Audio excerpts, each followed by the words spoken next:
नमस्कार, आप सबका स्वागत है अचीवर्स ऑनलाइन क्लासेस में। मैं सनत वाजपेयी आज आप लोगों को पाचन तंत्र की इंट्रोडक्शन क्लास देने वाला हूं, जो जनरल साइंस का पार्ट है।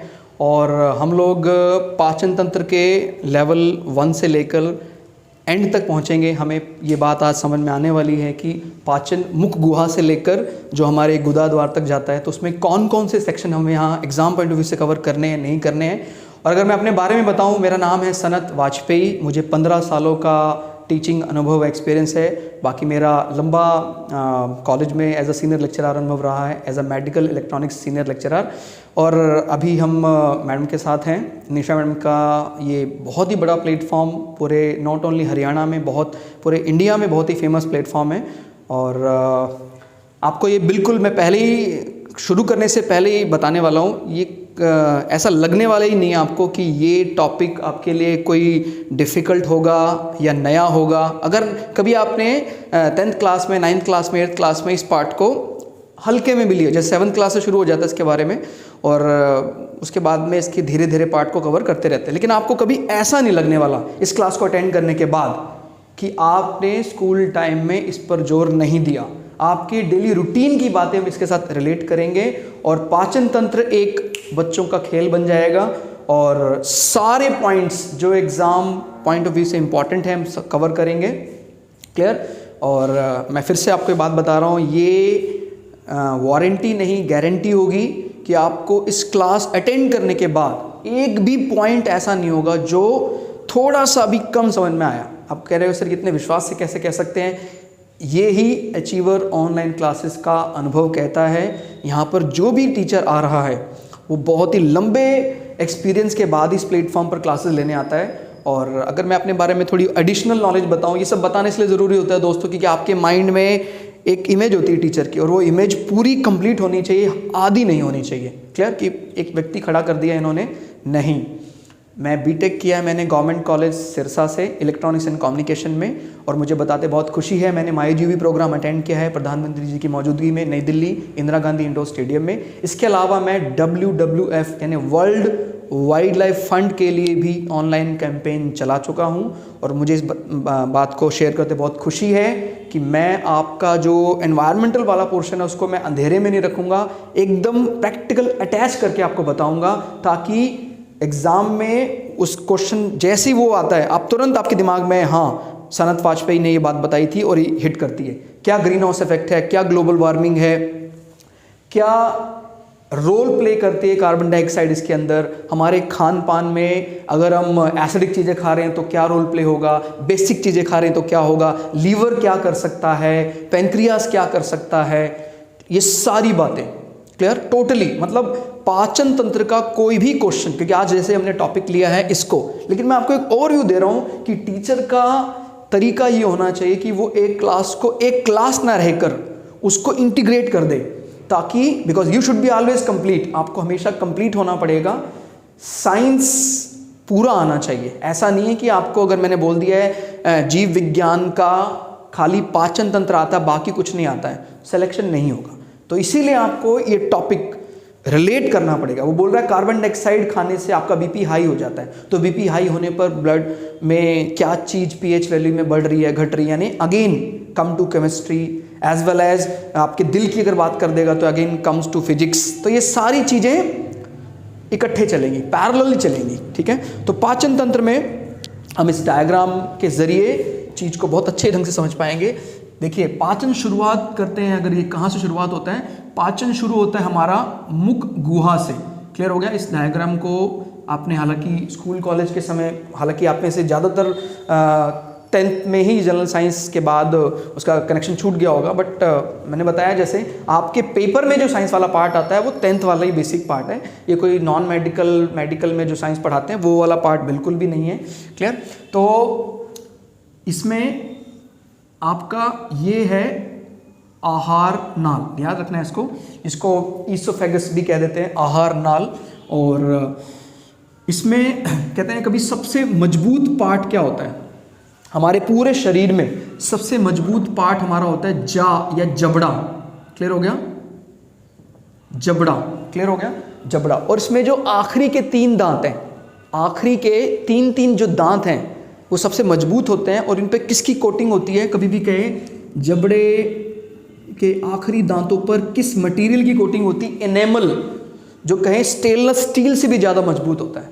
क्लियर हो गया? और ये कहीं हमने मतलब किसी दुकान से नहीं खरीदा है, ये हमारी बॉडी में खुद ही हमें खुद मिला है। तो आप समझ सकते हैं कि हमारे शरीर में स्टेनलेस स्टील से भी ज़्यादा मजबूत चीज़ें, यानी एनिमल, अगर आप स्टील का दांत लगवा ले तो वो तो आपका 20 साल में घिस जाएगा, बट इनेमल टीथ अगर आप दांतों में आप ब्रश रेगुलरली करते हैं सुबह शाम, तो इनेमल टीथ आपके, मैंने देखे हैं 80-80, 90-90 साल के वृद्ध व्यक्तियों के भी enamel teeth as it is रहते हैं। ठीक है, तो ध्यान रखना है जबड़ा।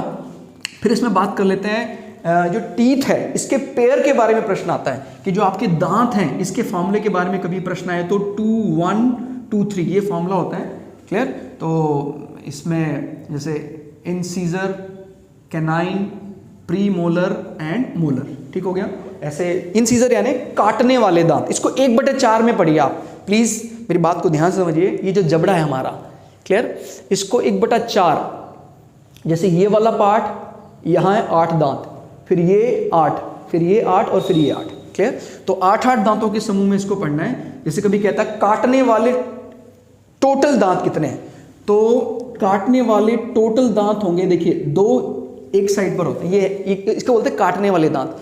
इंग्लिश में इनको बोलते हैं इंसीजर, कैंची वाले दांत। ये 2 इस साइड वाले, 2 यहाँ है, 2 यहाँ है, 2 यहाँ है, 2 है, यानी 2 चौक 8 दांत है टोटल। याद रखना है काटने वाले दांत।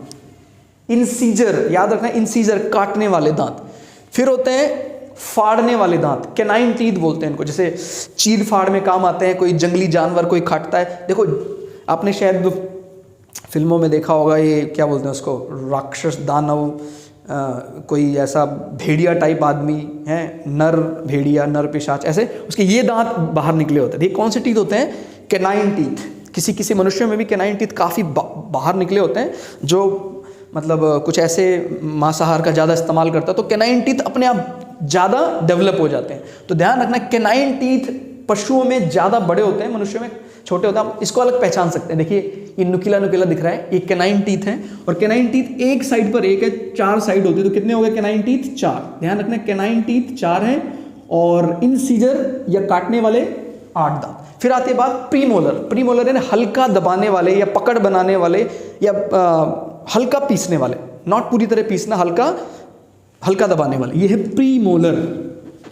एक साइड पर 2 हैं, तो 4 साइड हैं, तो कितने हो गए ये? 8। फिर आते हैं अंत में मोलर, ये सबसे मजबूत दांत है, मोलर टीथ।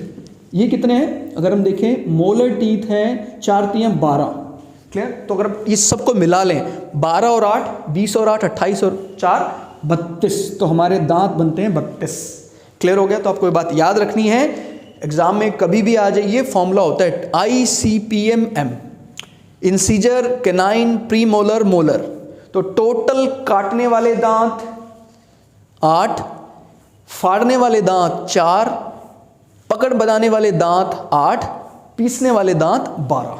ये सबसे मजबूत दांत है मोलर। क्लियर हो गया? तो ये सब हमारे टीथ फॉर्मूला के हिसाब से है। फिर हम बात कर लेते हैं हमारे जीभ की, हमारी जिह्वा की। तो जीभ में दोस्तों ये ग्लैंड अलग अलग टेस्ट करने के लिए बनाए गए हैं। वैसे आपको पता है यहाँ स्लेवरी ग्लैंड्स होते हैं माउथ में ही, जो स्लाइवा जनरेट करते रहते हैं, थूक बनाते रहते हैं, लार बनाते रहते हैं। याद रखना, जीभ का जो अगला हिस्सा है, अगला हिस्सा ये मीठे स्वाद को ग्रहण करने के लिए बना है। तो कभी के स्वीट ग्लैंड जो होते हैं टेस्ट करने के लिए, वो कहाँ होते हैं? नॉट स्वेट ग्लैंड, वो तो पसीने के लिए होते हैं। स्वीट ग्लैंड जो कहाँ होते हैं? रिसेप्टर्स, वो आगे होते हैं, और ये अगले हिस्से को, मीठे को टेस्ट करने के लिए, मीठा। और ये वाला पार्ट जो है इसको बोलते हैं, देखिए ये स्वीट है, फिर ये है साल्टी यानी नमकीन, फिर ये है खट्टा, सोर, और आखिरी वाला हिस्सा ये है बिटर। तो कभी के जीभ का अगला हिस्सा क्या स्वाद बताता है? मीठा। सेकंड टू नेक्स्ट ये है नमकीन, फिर खट्टा और फिर कड़वा, स्वीट, सॉल्टी, सोर एंड बिटर। तो जीभ के चारों सेक्शन है। आपने बात पढ़ी होगी जब हम जैसे कोई दाल मखनी है, और आपको पता है साउथ इंडियन दाल में या क्या बोलते हैं उसको, सांभर में मीठा जरूर डालते हैं। तो उसमें मीठा भी है, थोड़ा सा खट्टा भी है, कड़वा भी है, मिर्च भी है, सारे स्वाद हैं उसके अंदर। तो आपको टेस्टी लगती है ज़्यादा कब, जब वो जीभ पर सारी फैलती है। तो ये फिजिक्स का पार्ट है, भौतिक विज्ञान का पार्ट है कि गर्मा गर्म सूप या गर्मा गर्म दाल ज़्यादा स्वादिष्ट क्यों लगती है, क्योंकि उसका पृष्ठीय तनाव, सरफेस टेंशन कम होता है। और अगर सरफेस टेंशन कम होगा तो जितने भी रिसेप्टर्स हैं, मीठा, नमकीन, खट्टा, कड़वा, सारे उसको, जैसे उसमें नीम भी होता है, मीठी नीम भी डालते हैं दाल में कई, तो वो भी स्वाद मिल जाएगा आपको। शुगर डालते हैं वो भी मिल जाएगा स्वाद। तो सारे स्वाद मिलेंगे और आपको आनंद आ जाएगा, कहता है कमाल बनी है दाल। और उसी दाल को किसी ने 3 घंटे के बाद ठंडा खा लिया, और ठंडा खाएगा तो दाल ज़्यादा फैलेगी नहीं, तो कहेगा इतनी अच्छी नहीं है भाई, ठीक ठीक ही है, इतनी तारीफ कर रहा है, उतनी तारीफ के काबिल नहीं है। वो तारीफ के काबिल क्यों थी, क्यों नहीं रही, क्योंकि दाल अब ठंडी हो गई, और ठंडी होने पर उसका पृष्ठीय तनाव, एक बात लेकिन ध्यान रखना, specially for a selected test. जैसे कई लोगों के दिमाग में आता है सर खीर तो हम चाहे ठंडी, कई लोगों को अच्छी लगती है, आनंद आता है। याद रखना है उन चीज़ों को फील करने के रिसेप्टर ज़्यादातर अगले हिस्से में है, तो अगर वो अगले हिस्से में भी लगा लेंगे तो काम चल जाएगा। लेकिन आप कभी भी खीर को भी फ्रीज करके नहीं खा सकते। यानी आइसक्रीम को आइसक्रीम क्यों कहते हैं, क्योंकि वो आइस ठंडी रखी जाती है, बट खाने के समय अगर हम उसके टुकड़े सीधा निगल जाएं तो क्या लगता है आपको उसका टेस्ट फील कर पाएंगे आप? बिल्कुल भी फील नहीं कर पाएंगे। आइसक्रीम को भी या खीर को भी जब तक जीभ के उस हिस्से पे नहीं फैलाया जाएगा तब तक स्वाद नहीं मिलेगा। क्लियर हो गया? तो ये बात ध्यान रखनी है कि इसकी अप्रोच को बड़ा कंस्ट्रक्टिव रखना है। एग्जाम पॉइंट ऑफ व्यू से हमें समझ में आए कि क्या एग्जाम में आ सकता है और क्या टीचर समझाना चाह रहा है। ये जीभ वाली बात हो गई और हमारे लिए बहुत इंपॉर्टेंट है ये। हाँ, स्लेवरी ग्लैंड्स या लार ग्रंथियां मौजूद होती है हमारे मुख में। क्लियर? तो स्लेवरी ग्लैंड्स या लार ग्रंथियां, ठीक है, लार ग्रंथियां हमारे मुख में मौजूद होती हैं। और लार जो है उसका कभी कहता है pH value slightly acidic in nature, थोड़ा सा अम्लीय होता है जो लार होता है, स्लाइटली एसिडिक इन नेचर। ठीक, अब हम इसके बाद बात कर लेते हैं। अगर ये हमारी ईसोफेगस, ठीक है, और मुख गुहा से लेकर हमारी एनस गुदा द्वार तक, इसी को हम एलिमेंट्री कनाल भी कह देते हैं। एलिमेंट्री मतलब एक प्रकार की नली हो गई ये, और ये टोटल बात करें तो 36 फुट तक लंबी हो सकती है। आपको लग रहा होगा 36 फुट, बाप रे, लेकिन आपको ये बात भूलनी नहीं कि सबसे लंबा पार्ट इसमें क्या है, स्मॉल इंटेस्टाइन, जो इसमें इंक्लूडेड है। ठीक है, आहार नाल में। अब ईसोफेगस की जो नली यहाँ तक आती है, जैसे यहाँ तक आ गई, इसके बाद क्या होता है, ये यहाँ पर आपको पता है, यहाँ दोनों साइड पर हमारे लंग्स हैं, ये हमारे फेफड़े हैं हमारे, और इसके बाद ये यहाँ से ब्रॉड होना शुरू हो जाती है। ठीक है, जो ये पार्ट है ये क्या कहलाता है आपका, थोड़ा सा स्कोर क्लियर करें तो, बिकॉज जब तक चीज अंडरस्टैंडिंग में नहीं आएगी तो फायदा नहीं है। देखिए इसके जस्ट पहले क्या है, ये हमारा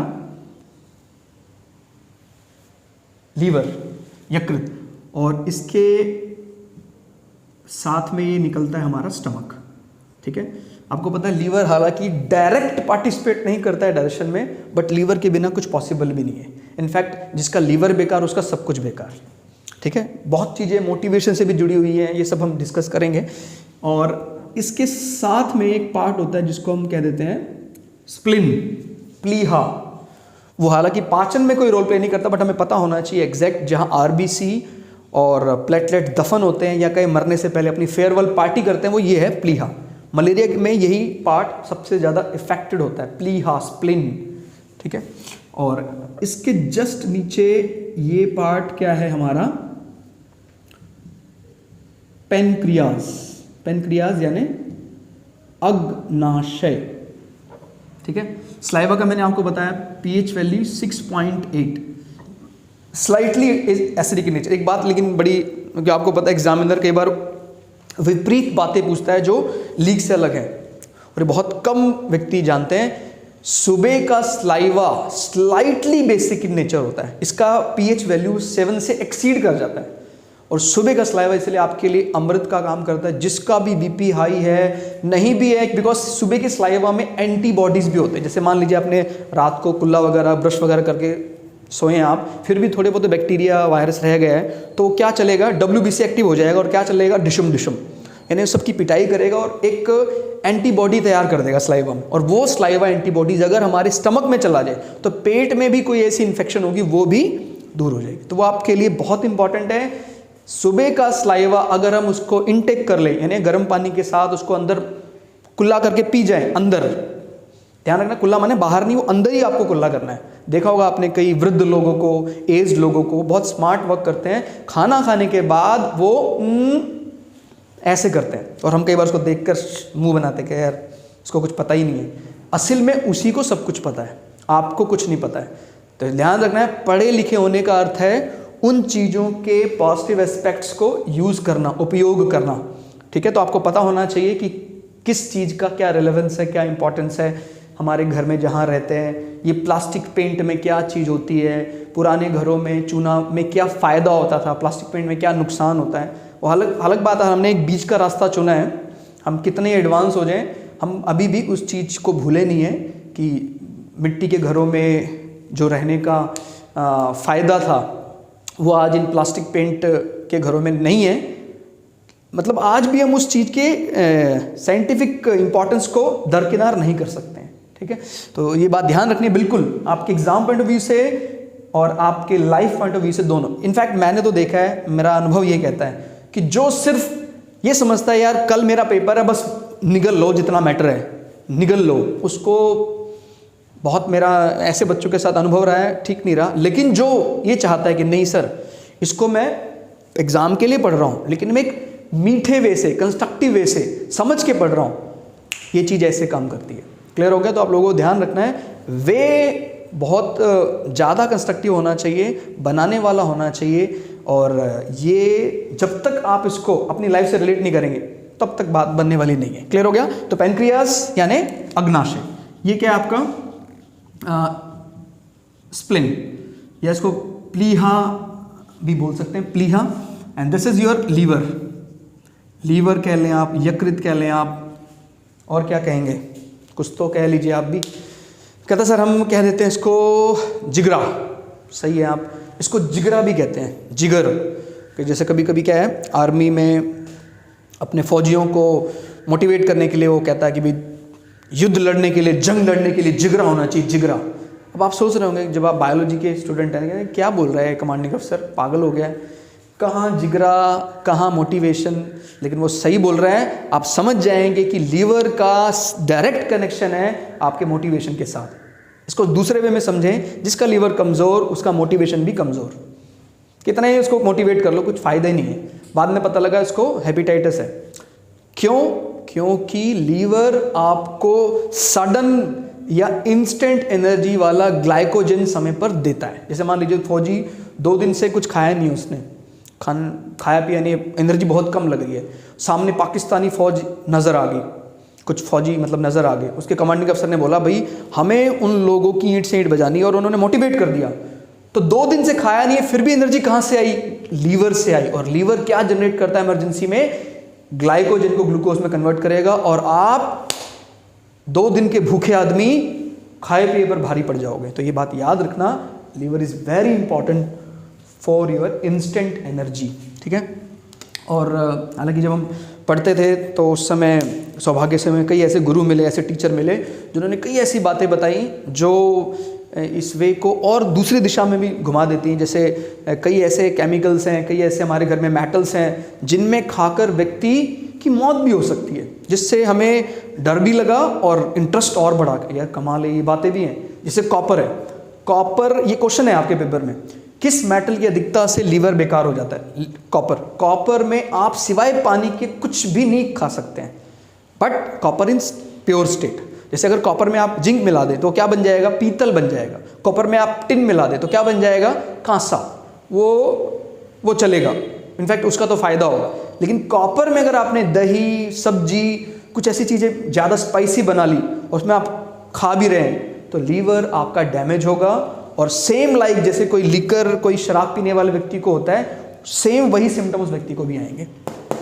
तो सीधा क्वेश्चन है, किस मेटल की अधिकता से लीवर पर बुरा असर पड़ता है, बेकार हो जाता है?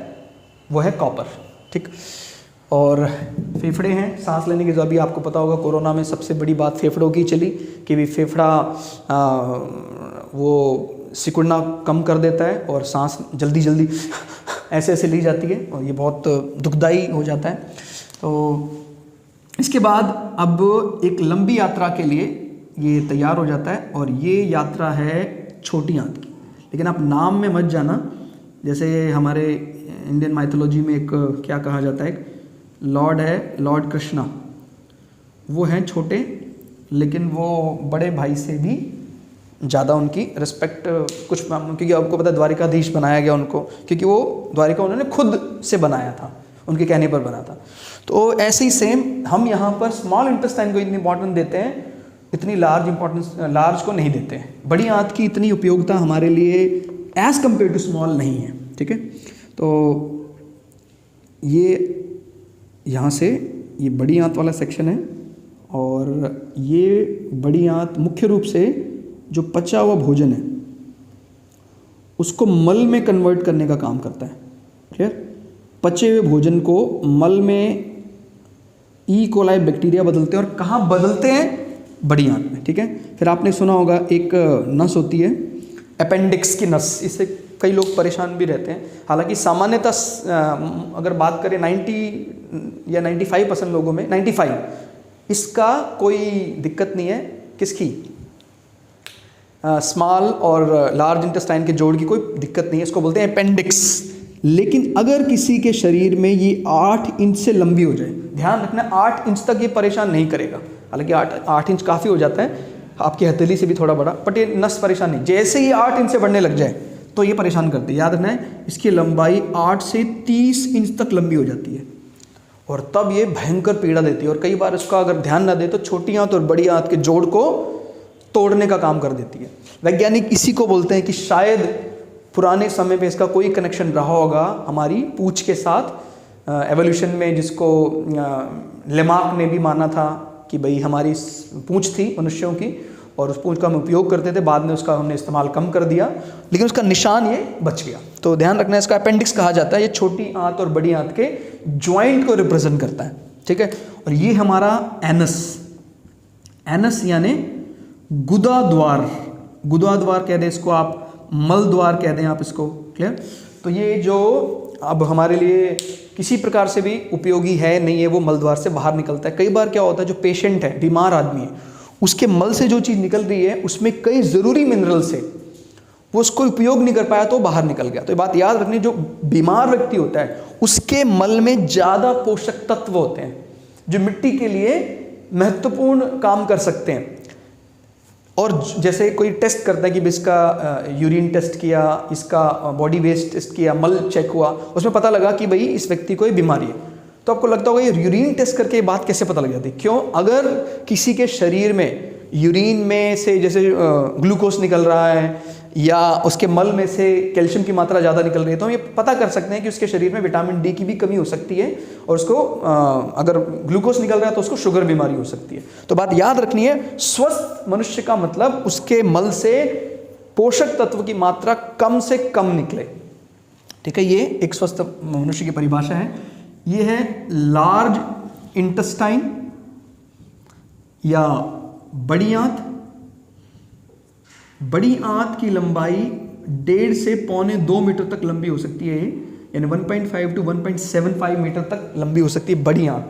आपको पता है ये एक एवरेज उम्र के बाद, जैसे कोई व्यक्ति या कोई महिला पुरुष की उम्र 25 से 28 साल की है, तो एक सर्वे किया जाता है, तो उसमें हमने पाया प्रायः कि इतनी लंबी हमारी लार्ज इंटेस्टाइन है और छोटियाँ जिसको कहा जाता है छोटा, ये काफ़ी लंबी होती है।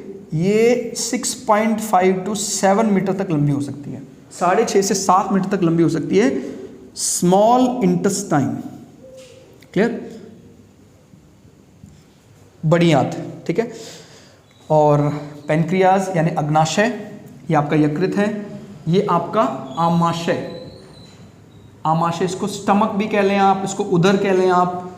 ठीक है, इसमें ये, तो अब हम इसमें शुरुआत से एंड तक चलेंगे। अभी तो हमने पार्ट्स क्या क्या हैं वो थोड़ा थोड़ा डायग्राम में लिखा, और जो भी चीज़ मतलब हम कुछ छोड़ने वाले नहीं है, चाहे वो टीथ वाला पार्ट हो, चाहे वो स्लाइवा ग्लैंड्स वाला पार्ट हो, ये सारी बातें इस लेक्चर में इंपॉर्टेंट हो जाएंगी। मैंने बताया ना आपको, मेडिटेशन कोई बाबा रामदेव के कैंप में ही होता है ऐसा नहीं है, ध्यान क्लास में भी हो सकता है। और अगर आपका ध्यान आपका इस टॉपिक पे है तो ये वारंटी नहीं, गारंटी होगी कि इस क्लास के बाद आपको डायरेक्शन का कोई भी क्वेश्चन रहेगा नहीं। और प्लीज़ आप अपने मेडिटेशन, ध्यान या योग को इस बोर्ड पर लगा दें, सारा का सारा, वन एट अ टाइम। ये फिलॉसफी ही क्या कहलाती है? ध्यान कहलाती है। ठीक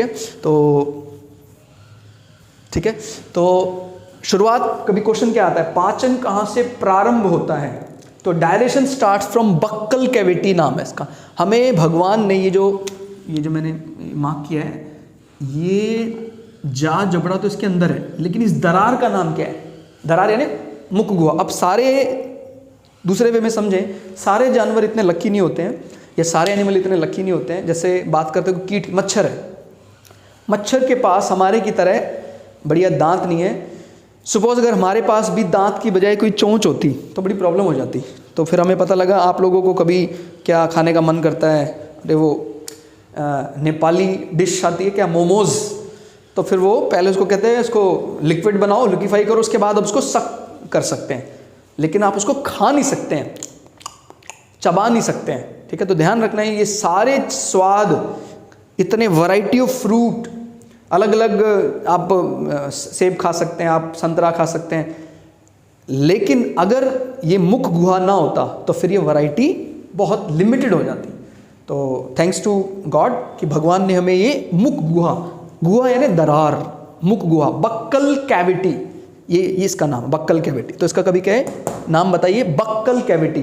ठीक है, ध्यान रखना है, इसको कहा जाता है बक्कल कैविटी, मुख गुहा, यहाँ से पाचन प्रारंभ होता है। ठीक है, तो ये क्वेश्चन आता है पेपर में, पाचन पेट में नहीं, मुख गुहा से प्रारंभ हो जाता है। फिर बात आती है भोजन में मिलने वाला पहला एसिडिक मीडियम क्या था? तो first acidic medium in food was saliva. याद रखना है, स्लाइवा, स्लाइवा का या क्या बोलते हैं आप उसको, लार, थूक, इसका पीएच 6.8 होता है। थोड़ी स्लाइवा की बात कर लेते हैं। जब हम छोटे थे स्कूल में तो आपको पता बच्चे तो बहुत शरारती होते हैं, हम भी कोई बहुत ज़्यादा शरीफ नहीं थे। हम देखा करते थे आपस में जब कभी किसी की बहस हो जाती थी तो वो फिर स्लाइवा वॉर चलता था, स्लाइवा वॉर, तूने मुझ पर थूका ले थू। तो लेकिन अब समझ में आया कि वो स्लाइवा वॉर कितनी वैसे भी खतरनाक है, माने हमारी बॉडी के उसमें कई प्रकार के विटामिन्स और मिनरल एंड प्रोटीन्स उसके अंदर सुरक्षित रहते हैं। तो इसलिए हमें कभी भी जाने अनजाने स्लाइवा बाहर नहीं गिराना चाहिए। ठीक है, तो ध्यान रखना है, जो लोग बहुत ज़्यादा मात्रा में थूकते हैं, जैसे ये पान मसाला गुटखा खाने वाले लोगों को थूकना पड़ता है, और जब थूकेंगे तो स्लाइवा में क्वेश्चन आता है कौन सा विटामिन प्रेजेंट होता है। स्लाइवा विटामिन सबसे कॉमन क्वेश्चन है, स्लाइवा में कौन सा विटामिन बहुत ज़बरदस्त मात्रा में मौजूद होता है? विटामिन सी मौजूद होता है। बट इसका ये मतलब नहीं है, मैं ये बात क्लास में बता रहा हूँ तो आप कहीं स्लाइवा दिखे आपको तो आप डब्बे में इकट्ठा करने लग जाएं कि सर ये अचीवर्स एकेडमी ऑनलाइन क्लासेस में एक सनत वाजपेयी सर ने बताया था कि स्लाइवा तो अमृत है, कहीं भी मिले डब्बे में डाल लो, भगवान के लिए प्लीज़ ऐसा आप मत कीजिएगा। वो बैक्टीरियल और वायरस से इफेक्टेड हो चुका होगा। योर स्लाइवा, आपका स्लाइवा वो भी जब अब तक आपकी बॉडी में है, आपकी बॉडी से अगर निकल गया तो वो भी 10 मिनट के अंदर अंदर आपके लिए विष का काम करने लग जाएगा, बिकॉज बाहर तुरंत उसके अंदर कोई ना कोई बैक्टीरिया और वायरल प्रोसेस चालू हो जाते हैं। मतलब कहीं उनको इनविटेशन कार्ड थोड़ी देना, आपको क्या लगता है? इस क्लासरूम में मैं क्लास ले रहा हूँ, बिल्कुल हमने हालांकि सब इस्तेमाल किया, डेटॉल, ये सेवलॉन, तो क्या नहीं होगा इसके अंदर? असंभव। याद रखिएगा, आपकी बॉडी में आपकी बॉडी के सेल से ज़्यादा बैक्टीरियल सेल हैं, तभी आप जीवित हैं। अगर बैक्टीरियल सेल नहीं होंगे तो आप जीवित नहीं रह सकते हैं। क्लियर हो गया? तो आपको ध्यान रखना है कि कुछ जैसे आजकल ये क्या चलता है कि भाई एकदम वाइट टाइल लगाओ ज़बरदस्त और उसके अंदर बच्चों मिट्टी में मत रखो बच्चों को, तो आपके बच्चे बीमार नहीं पड़ेंगे एकदम। जबकि केस इसके ठीक उल्टा है। अगर बच्चा मिट्टी में खेलेगा तो वो मिट्टी में एक प्रॉपर्टी होती है बैक्टीरिया पैदा करने की और उसी को नष्ट करने की। अब टाइल्स में क्या है, बैक्टीरिया पैदा तो हो सकता है, जैसे बॉडी के सेल्स लगातार गिरते जा रहे हैं। आपको पता है सेल ऐसा नहीं है कि वो 1 घंटे में एक गिरता है। मेरी 1 घंटे क्लास में भारत की आबादी से ज़्यादा सेल मैं यहाँ गिरा चुका हूँ। भारत की आबादी माने 135 करोड़ से ज़्यादा कोशिकाएं मेरी यहाँ गिरी हुई है क्लास में। अब वो सेल गिरा है तो वो वैसे तो मानेगा नहीं, वो सेल वो कुछ ना कुछ गड़बड़ तो करेगा ही। तो बैक्टीरिया उसको डिकम्पोजर का काम करने लग जाता है और वो इस फ्लोर में, इस फर्श में बहुत लंबे समय तक रह सकता है। मिट्टी में वो जल्दी डिकम्पोज हो जाएगा। बात समझ में आ गई आपको? इसको ज़्यादा साफ करना पड़ेगा, उसके बाद भी इन्फेक्शन जल्दी करेगा।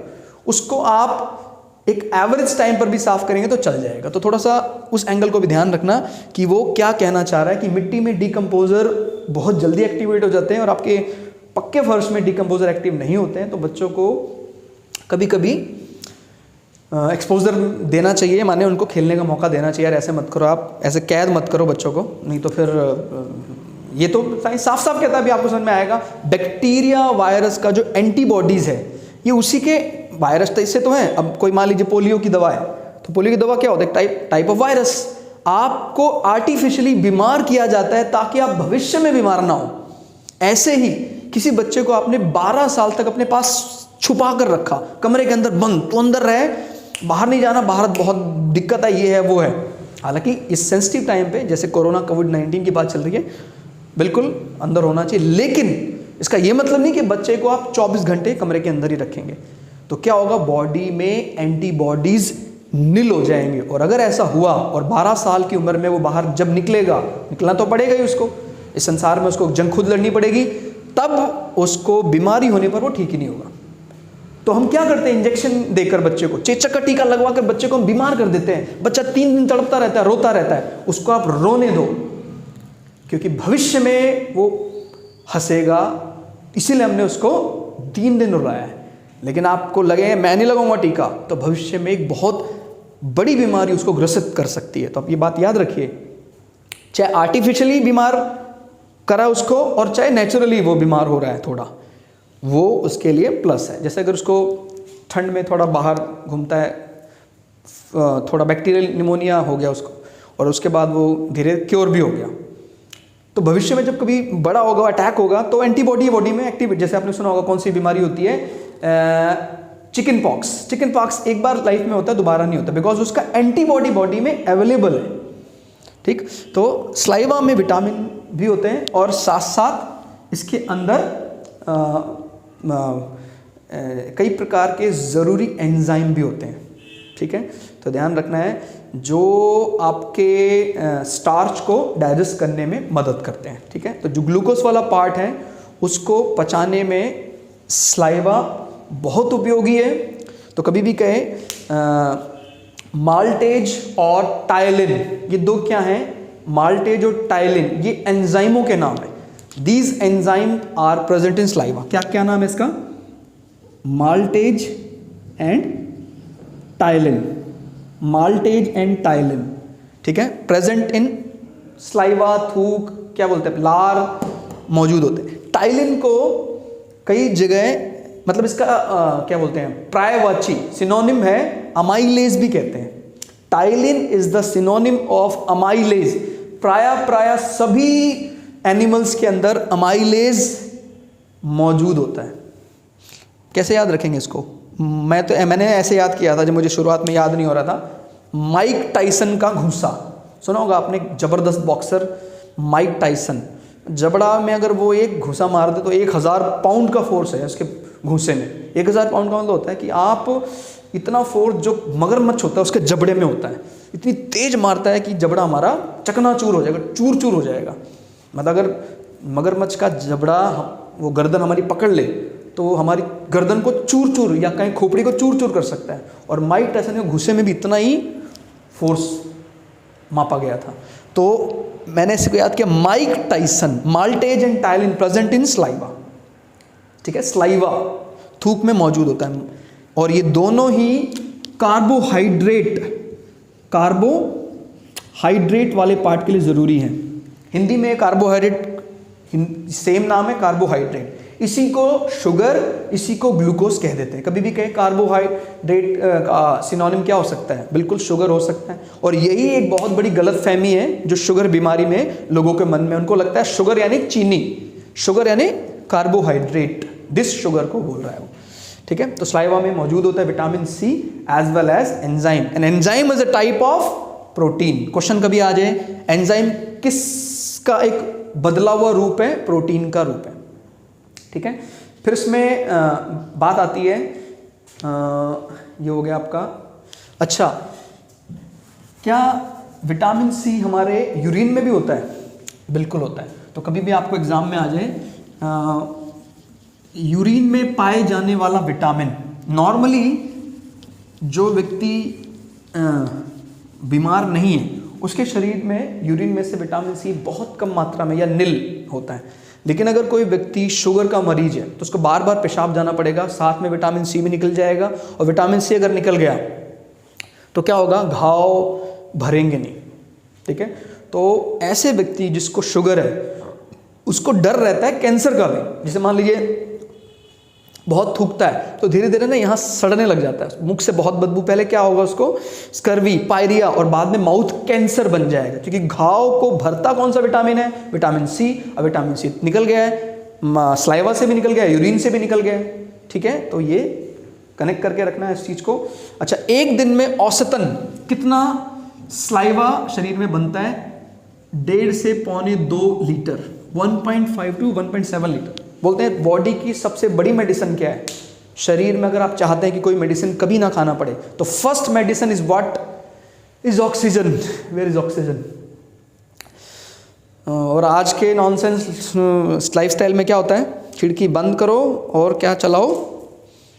ठीक है, मैं आपको कमेंट नहीं कर रहा हूँ, मैं एक जनरल वे बता रहा हूँ। सभी का ये आइडिया है, खिड़की बंद और एयर कंडीशन CFC क्लोरोफ्लोरोकार्बन चलाओ।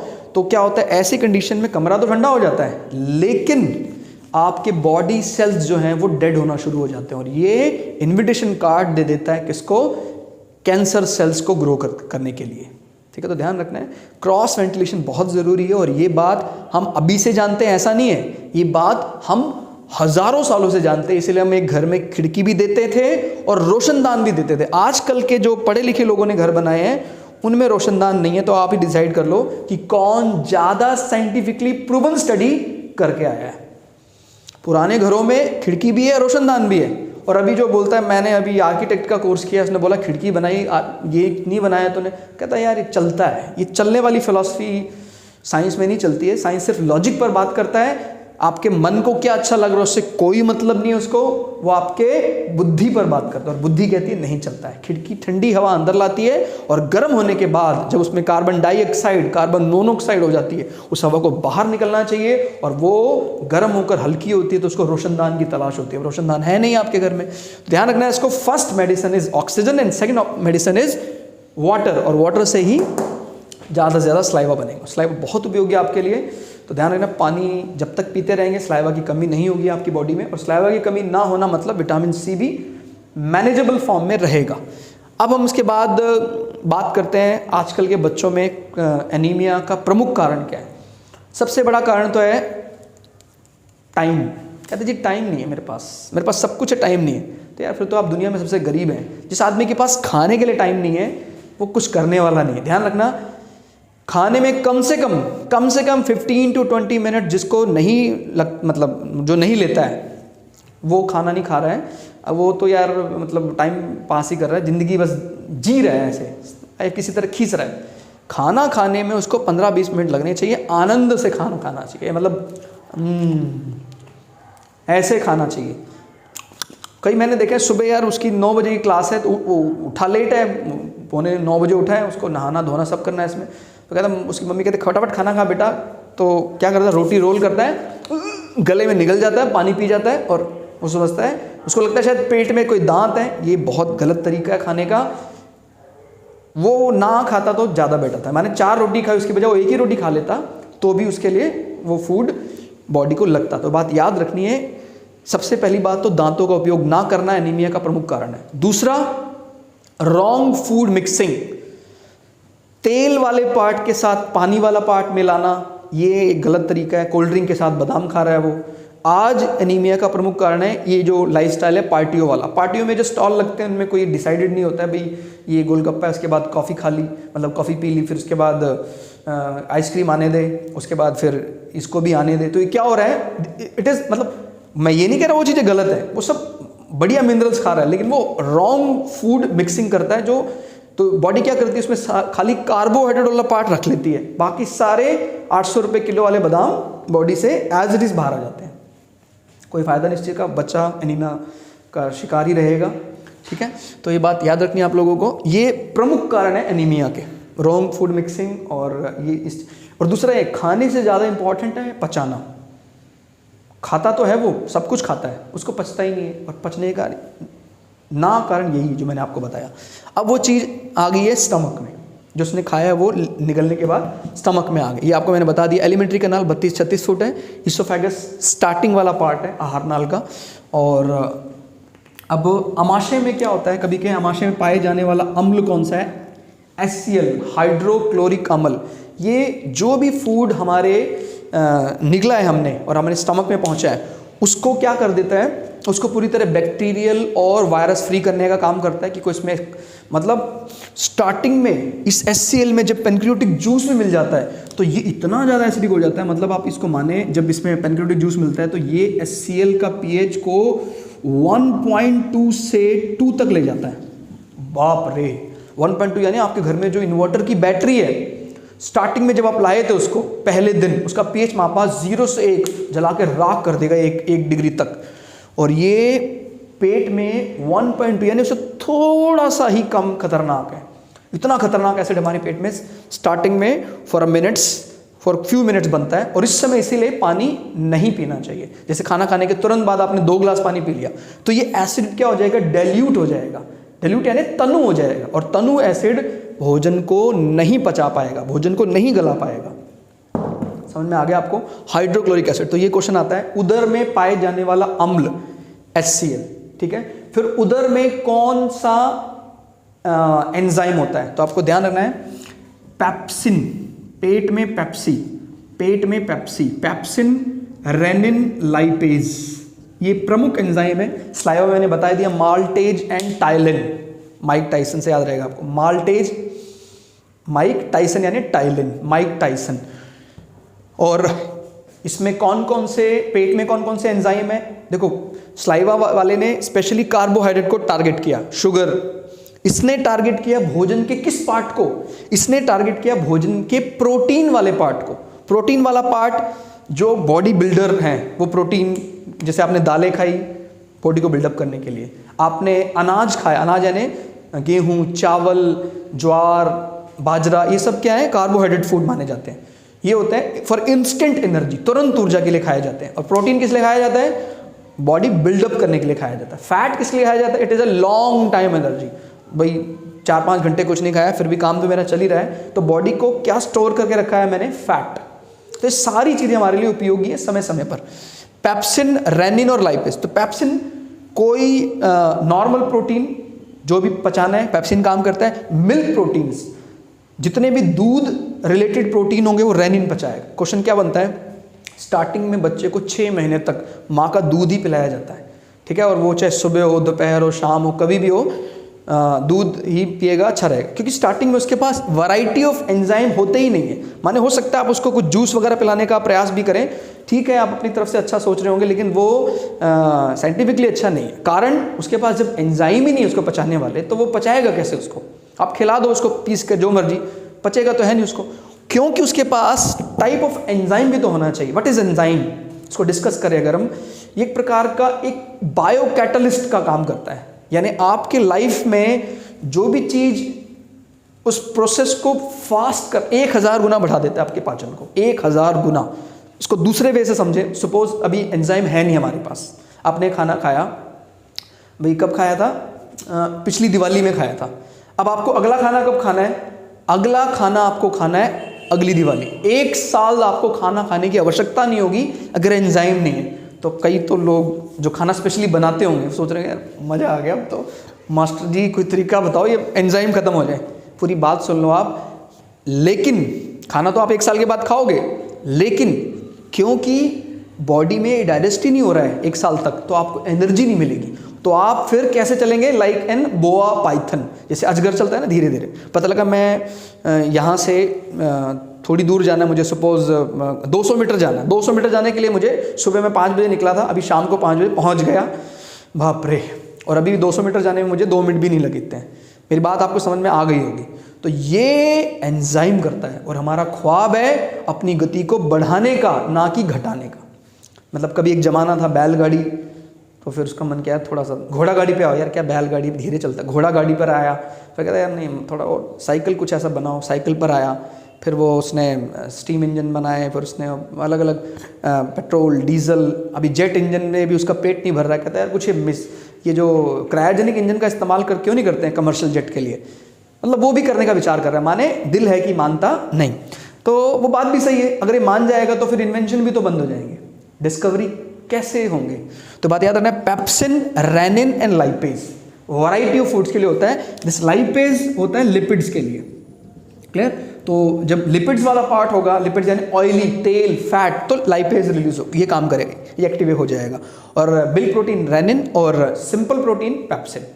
ठीक, तो ध्यान रखना ये स्टमक वाला सेक्शन कवर करता है। और ये HCl के अलग और भी क्वेश्चन आते हैं, वो हम कोशिश करेंगे केमिस्ट्री में अलग से कवर कर लें उसको। तो जैसे घर में जो अचार होता है, अचार में कौन सा एसिड होता है, जो दादी माँ के हाथ का आपने अचार खाया होगा। हालांकि लोग तो कहते हैं भाई हमने तो कंपनियों का अचार खाया है, लाइक पचरंगा अचार खाया है और कौन सा पॉपुलर अचार खाया है। मैं किसी की वो नहीं कर रहा हूँ, पॉपुलैरिटी या क्या बोलते हैं मार्केटिंग, या डिस्ग्रेस नहीं कर रहा हूँ किसी को। सीधी बात ये, आपकी दादी ने जो अचार बनाया है, अगर वो उनका वे बहुत अच्छा है, तो HCl का बनाया अचार जो दादी ने बनाया है 40 साल 50 साल भी ख़राब नहीं होगा। और इन कंपनियों के डब्बे में आप देख लेना, बाकायदा डेट लिखी होती है, expiry date, better for 12 months और 24 मंथ्स, 1-2 साल में बेकार हो जाता है। मतलब ज़्यादा बढ़िया वे उस दादी का था जिसने उसमें HCl बनाकर उसको 40 साल तक खराब, मतलब हो सकता है दादी भी ना हो, अचार अभी भी सुरक्षित है उनका। तो ये वो HCl करता है। ठीक है, अब इसमें बात आती है कि स्टमक को कौन कौन से पार्ट सपोर्ट करते हैं। अब जैसे यहाँ पर भोजन आ गया है, तो इसको ये एक्टिव हो जाएगा। पैनक्रियाज पैनक्रियाटिक जूस डालता है ताकि अपने स्टमक को ज़्यादा से ज़्यादा अम्लीय कर सके। अम्ल यानी जलाता है उसको, और उसको काफ़ी हद तक डिग्रेड, छोटे टुकड़ों में डिवाइड कर देता है और बैक्टीरियल फ्री कर देता है। उसके बाद अब जब एसिड बन चुका है, तो जल्दी से जल्दी इस एसिडिटी को शांत भी करना है, नहीं तो पेट में आग जली रहेगी। अब इस एसिडिटी को शांत कौन करेगा? यहाँ से आएगा बेस। तो देखो ये पैनक्रियाज है जो क्या रिलीज करता है? एसिडिक चीज़ें।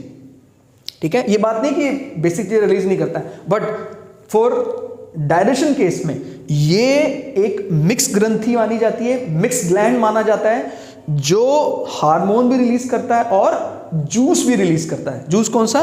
पैनक्रियोटिक जूस। तो कभी भी कहे अग्नि रस शरीर के किस अंग से निकलता है? अग्नाशय से। और कहाँ मिलता है? आमाशय में मिलता है। Pancreas to stomach.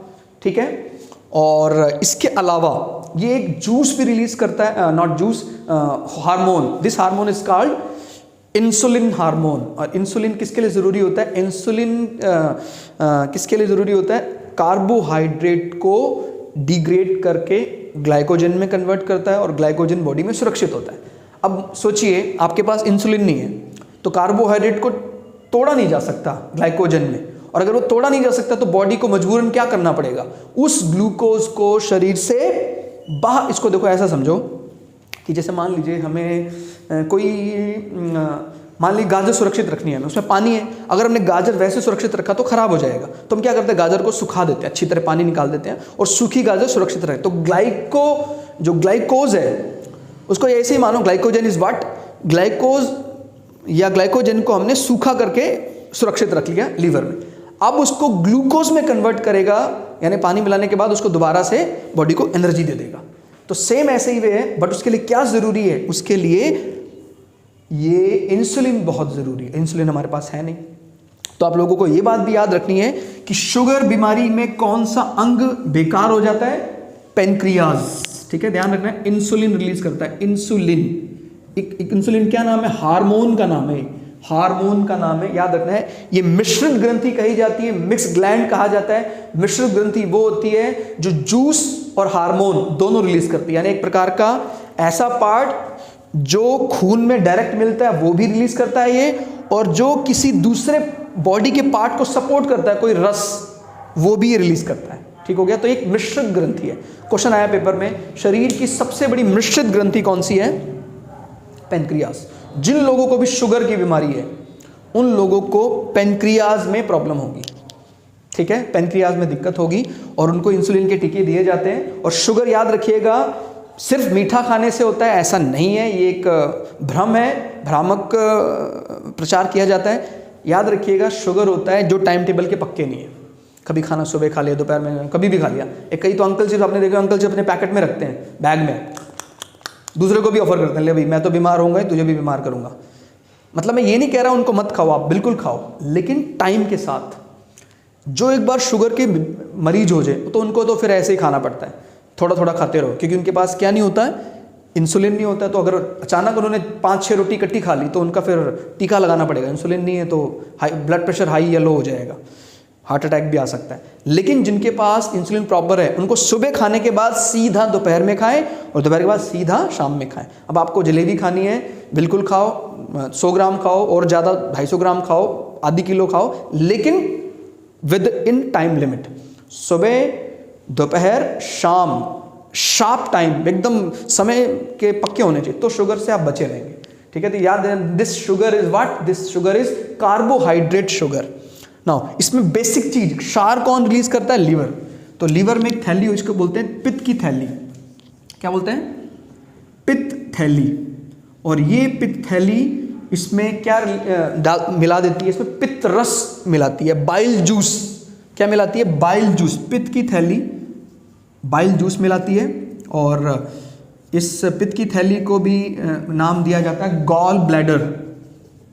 Gall bladder, पित्त थैली। यहाँ ये नाशपाती के आकार की बनी होती है शेप, और ये पेट को शांत कर देती है। यानी पेट पहले अम्लीय हुआ, इसने शांत कर दिया, ठीक। तो ये अम्ल, ये क्षार, कभी कहे इसका पीएच वैल्यू क्या होता है? बाइल जूस 7.7 होता है, ये क्षार होता है। क्षार, क्षार यानी 7 से ज़्यादा, अम्ल यानी 7 से कम। कड़वी चीज़ों को क्षार कहते हैं, खट्टी चीज़ों को अम्ल कहते हैं। तो पेट शांत हो गया। और लीवर का काम और क्या है? ये आपके शरीर में ग्लाइकोजन को सुरक्षित रखता है। इंस्टेंट एनर्जी के लिए ग्लूकोज यहीं से आता है। इसको दिक्कत किससे है? कॉपर की ज़्यादा मात्रा प्रॉब्लम क्रिएट करेगा। शराबी व्यक्ति का सबसे पहले लीवर खराब होगा। कोई भी अनाप शनाप दवाइयाँ खाते हैं आप, लीवर आपका डैमेज हो जाएगा। हेपेटाइटिस कोई भी हो, hepatitis A, B, C, liver खराब, ठीक है। तो लीवर को सुरक्षित रखना है आपको। हेपेटाइटिस B कभी भी नहीं जाता, एक बार आ जाए तो लीवर पर अटैक करता है। कोई भी पीलिया का टाइप है, लीवर पर अटैक करेगा। ये याद रखना है, विटामिन A का पाचन या स्टोरेज लीवर में होता है, ठीक है। Vitamin A is related with your liver, ठीक है। और अब यहाँ पर ये अपनी अगली सेक्शन के लिए तैयार है, यात्रा के लिए। ये एक लंबी यात्रा करेगा आपकी छोटी आंत में। तो क्वेश्चन आता है, सबसे अधिक पाचन कहाँ होता है? छोटी आंत में। या छोटी आंत में पाचन समाप्त हो जाता है, संपन्न हो जाता है छोटी आंत में। क्लियर हो गया? तो ये छोटी आंत में छोटे छोटे सकर्स होते हैं, छोटे छोटे छेद होते हैं, जिसमें से सारे प्रोटीन, मिनरल्स सोख लिए जाते हैं, निकाल लिए जाते हैं, सक कर लिए जाते हैं, ठीक है।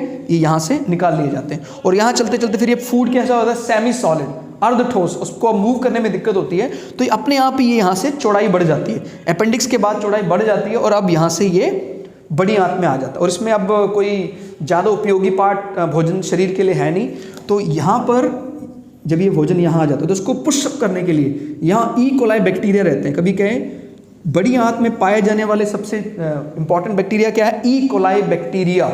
याद रखना है, ये क्वेश्चन भी आया एक बार कि ई कोलाई के अलावा और कौन सा ऐसा बैक्टीरिया है जो भोजन को मल में बदलने के लिए सहयोग करता है? वो है लैक्टोबैसिलस, जो दही में भी होता है या दही को बनाने में मदद करता है। E coli as well as lactobacillus, ध्यान रखना है आपको, बड़ी आंत में मदद करता है। यानी जिसको भी पाचन में दिक्कत होती है, मल में दिक्कत आती है, वो अगर वो दही, छाछ, लस्सी का इस्तेमाल करेगा भोजन में, उसके लिए बहुत बढ़िया होगा, ठीक है। तो ध्यान रखना है इस चीज़ को, टू बी वेरी सेलेक्टिव। ध्यान रखना है कि भोजन के तुरंत बाद बहुत ज़्यादा पानी नहीं पीना है, नहीं तो आपका जो जो आपका पेट में HCl है वो डाइल्यूट हो जाएगा और पाचन कमज़ोर हो जाएगा। ठीक है, तो पानी पिए आप खाने के कम से कम 1 घंटे के बाद। ठीक, इकोलाई बैक्टीरिया यहाँ फिर क्या बनती है, गैस बनती है एक इकोलाई जो डिकम्पोजर का काम करती है, और ये गैस इस फूड को धकेल कर मलद्वार से बाहर निकाल देती है। तो ये डाइजेशन आपका कंप्लीट हो गया। तो इसमें कभी भी क्वेश्चन ये आ जाए कि जो इसमें लिक्विड वाला पार्ट जिसमें खराब पानी है वो कहाँ पास कर दिया जाता है, वो किडनी को पास कर दिया जाता है। ठीक है, और वो किडनी उसमें से यूरिन अलग कर देती है, माने पेशाब अलग कर देती है, और बाकी का पार्ट खून में वापस भेज देता है। तो ये बड़े ही कह सकते हैं दुनिया के सबसे एफिशिएंट मशीनरीज हैं ये। हमारे कह सकते हैं दुनिया का सबसे बेस्ट आरओ कौन सा है, हमारी किडनी। किडनी को हिंदी में वक्र कह देते हैं, गुर्दे कह देते हैं, उर्दू में, इंग्लिश में किडनी कहते हैं। तो ध्यान रखना, ये 2 गुर्दे होते हैं हमारे पास, दोनों का हालांकि इसको एक्सक्रीटरी सिस्टम में पढ़ा जाता है उत्सर्जन तंत्र में, बट अभी क्योंकि लोकेशन की बात समझनी है तो ध्यान रखना है आपके स्टमक के ठीक नीचे दोनों साइड पर आपके किडनी है, जो दिखने में कुछ कुछ जैसे आपका कौन सी दाल होती है वो राजमा की जैसे दाल होती है वैसा होता है, और एक का भार करीबन 150 ग्राम होता है, दोनों मिला दो 300 ग्राम। इन दोनों को मिलाकर 300 ग्राम है। और यहाँ पर जो हृदय है हमारा, याद रखना है लेफ्ट साइड पे ये हृदय अकेला 300 ग्राम का होता है। ये दोनों मिलाने पर 300 या अकेला 300 ग्राम का होता है। हृदय ऑक्सीजन मिलाता है और ये खून की अशुद्धियों को या जितने भी नाइट्रोजनियस वेस्ट है यूरिया को अलग करता है। तो ये अलग होने के बाद बाहर आ जाता है शरीर से। तो आपको ध्यान रखना है, ये एक नॉलेज आपके जनरल साइंस के लिए या कहीं आपके कंपटीशन पॉइंट ऑफ व्यू से इंपॉर्टेंट, हालांकि इसको आप जितना डिटेल पढ़े उतना कम है, लेकिन मैं क्या बता रहा हूँ आपको नॉन मेडिकल या मेडिकल वाले पार्ट को टच नहीं करना है। आपके लिए अगर आप 7th की बुक उठाएंगे तो आपको ये डायग्राम दिख जाएगा, उतना ही सफिशिएंट है। क्लियर, इसकी नॉलेज होनी चाहिए, पाचन कहाँ से शुरू होता है, इसमें कौन सा एंजाइम ज़रूरी है, यहाँ से पाचन तक। तो दोस्तों हमने आज की इस क्लास में पाचन को समझने का प्रयास किया, और मैं आपको ये यकीन से कहता हूँ इस क्लास को अटेंड करने के बाद आपका डाइजेस्टिव सिस्टम का कोई भी क्वेश्चन गलत नहीं होगा। और कोई भी ऐसा सजेशन है तो आप उसमें कमेंट करके हमें बताएं, उसको हम और बढ़िया ढंग से इम्प्रूव करेंगे। आपको वीडियो अच्छा लगे तो आप लाइक करें, चैनल को सब्सक्राइब करें। तो दोस्तों आज इस क्लास में इतना ही, धन्यवाद।